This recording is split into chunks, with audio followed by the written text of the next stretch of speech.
الصلاۃ والسلام علیکہ یا رسول اللہ وعلی آلکہ و اصحابکہ یا حبیب اللہ اللہم صلی علی محمد وعلی آل محمد وبارک وسلم۔ آج جب گھر گھر میں لوگ جادو اور جنات کے مسئلوں کا شکار ہیں اور لوگ کئی سالوں سے ان آزمائشوں میں گرفتار ہیں اور لاکھ کوششوں کے باوجود بھی کوئی پرماننٹ سلوشن نظر نہیں آ رہا، شفا کی تڑپ اور ان مسئلوں کی حل کا کھوج انسان کو ایسے ڈھونگی پیروں اور فقیروں کی جال میں پھنسا دیتا ہے کہ جن کی گرفت سے نکلنا بالکل ناممکن سا ہو جاتا ہے۔ نہ صرف پیسہ اور ٹائم برباد ہوتا ہے بلکہ انسان کا اللہ پر اور اللہ والوں پر ایمان جو ہے وہ اٹھتا چلا جاتا ہے۔ شیاطین کی گرفت اور اوپر سے ایمان کی کمزوری یہ ایسا دلدل ہے جس میں انسان دھنستا ہی چلا جاتا ہے اور پھر اسے کوئی امید، کوئی ہوپ، کوئی امید، کوئی پازیٹیوٹی، کوئی موٹیویشن کچھ نہیں نظر آ رہا ہوتا۔ اس دلدل سے نکلنے کے لیے ایک طریقہ ہے،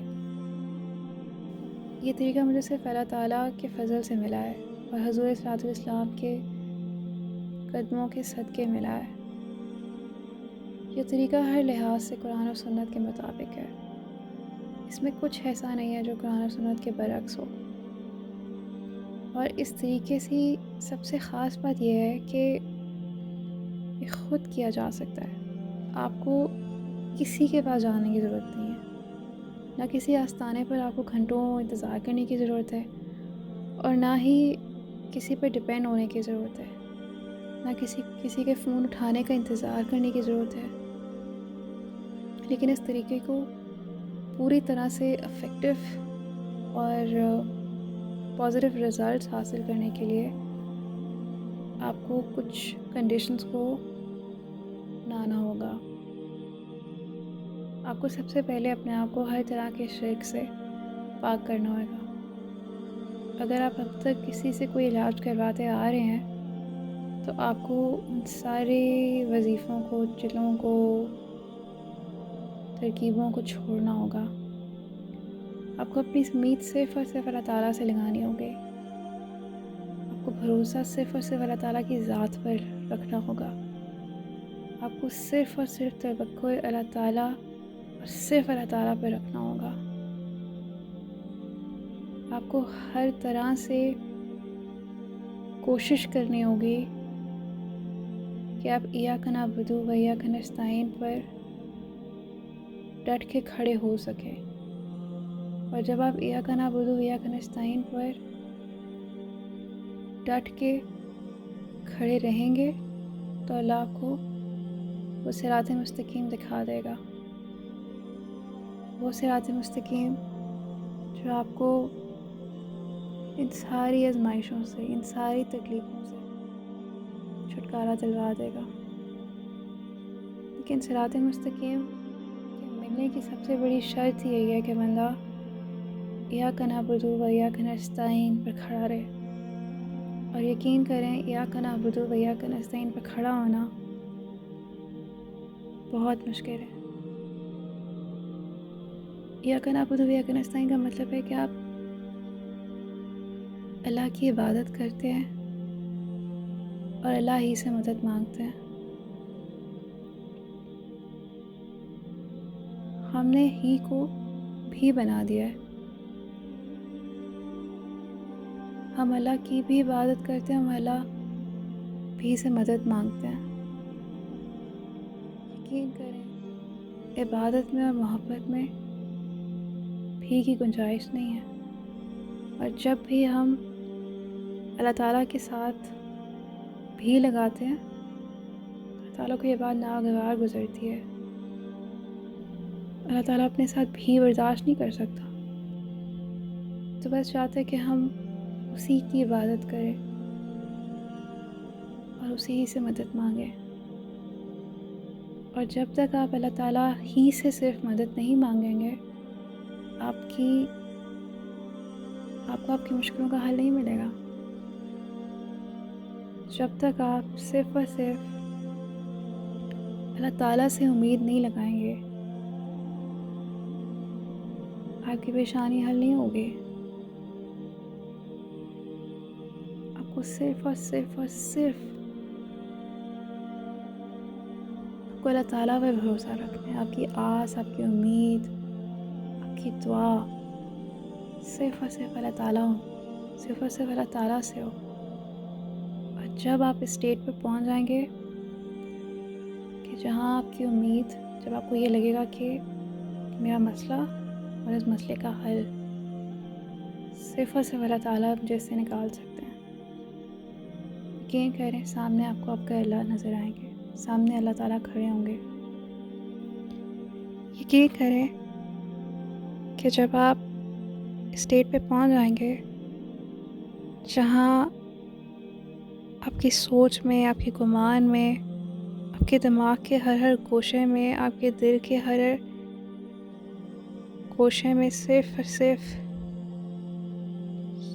یہ عقیدہ ہوگا کہ نہیں، میری مشکل سے بڑا میرا اللہ ہے اور میرا اللہ مجھے اس مشکل سے نکال دے گا.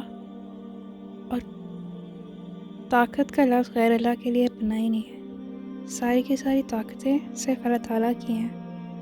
اللہ تعالیٰ کے سوا کوئی طاقت نہیں ہے، کوئی طاقت نہیں ہے، نہ انسانی، نہ شیطانی، نہ حیوانی، جو آپ کو اللہ تعالیٰ کی مرضی کے بغیر نقصان پہنچا سکے.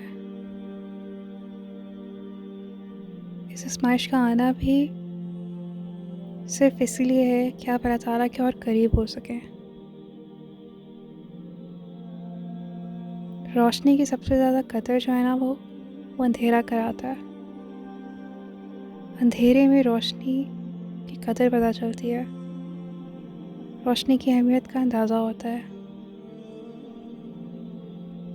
جتنا گھپ اندھیرا ہوتا ہے اتنی ہی زیادہ روشنی کی قدر بڑھتی جاتی ہے. اور اسی طرح اللہ تعالیٰ کی رحمت کی قدر جو ہے وہ شیطان کرواتا ہے. جب آپ اس اسٹیٹ پہ پہنچ جائیں گے کہ اللہ تعالیٰ ہی سے آپ نے مدد مانگنی ہے، اللہ تعالیٰ ہی کی آپ نے عبادت کرنی ہے، اس اسٹیٹ کے ساتھ جب آپ سجدہ کریں گے سامنے اللہ تعالیٰ کھڑے ہوں گے. اور پھر اللہ تعالیٰ اپنے بندے کو نہیں چھوڑتا. اللہ تعالیٰ کی غیرت کو یہ بات گوارا ہی نہیں گزرتی کہ بندہ اتنے توکل سے اللہ سے کچھ مانگے اور اللہ تعالیٰ اس کی وہ دعا پوری نہ کرے. ہمارا ایمان کچا ہے، ہمارا بھروسہ کچا ہوتا ہے، ہماری توکل میں بہت کھوٹ ہوتا ہے. اسی لیے اللہ تعالیٰ کا وہ رسپانس شاید نہیں آ رہا ہوتا. حدیث میں آتا ہے کہ اگر تم اللہ تعالیٰ پر اس طرح بھروسہ کرو، اس طرح اللہ تعالیٰ پہ توکل کرو جس طرح توکل کرنے کا حق ہے اللہ تعالیٰ پہ، اللہ تعالیٰ تمہیں اس طرح رزق دیں گے جس طرح وہ چڑیوں کو، پرندوں کو رزق دیتے ہیں. وہ بھوکے پیٹ صبح صبح اپنے گھونسلوں سے نکلتے ہیں، انہیں یہ فکر نہیں ہوتی کہ ہمیں کھانا کہاں سے ملے گا، ہمیں کہاں پہ ہمارا دانہ پانی ہے. وہ صرف اللہ تعالیٰ پہ توکل کر کے نکلتے ہیں. وہ بھرے پیٹ کے ساتھ وہ واپس اپنے اپنے گھونسلوں میں شام کو لوٹتے ہیں. ہمارا توکل میں کھوٹ ہوتی ہے، ہمارے توکل میں شک بھرا ہوتا ہے.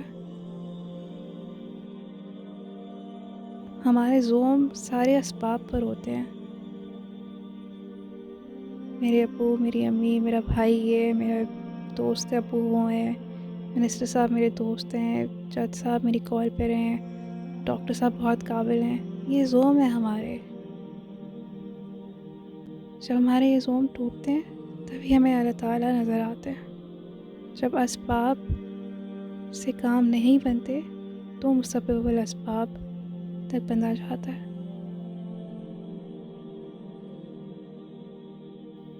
اللہ تعالیٰ ہمارا انتظار کر رہے ہیں کہ ہم کب اللہ تعالیٰ سے شرک کے بغیر، شرک سے پاک ہو کر اللہ تعالیٰ کی طرف متوجہ ہوں. جب ہم اللہ تعالیٰ سے بغیر شرک کیے کوئی دعا مانگیں گے وہ دعا قبول ہوگی وہ مشکل حل ہوگی بس آپ کو اپنے اللہ کے رشتے پہ کام کرنے کی ضرورت ہے، اپنے آپ کو شرک سے پاک کرنے کی ضرورت ہے۔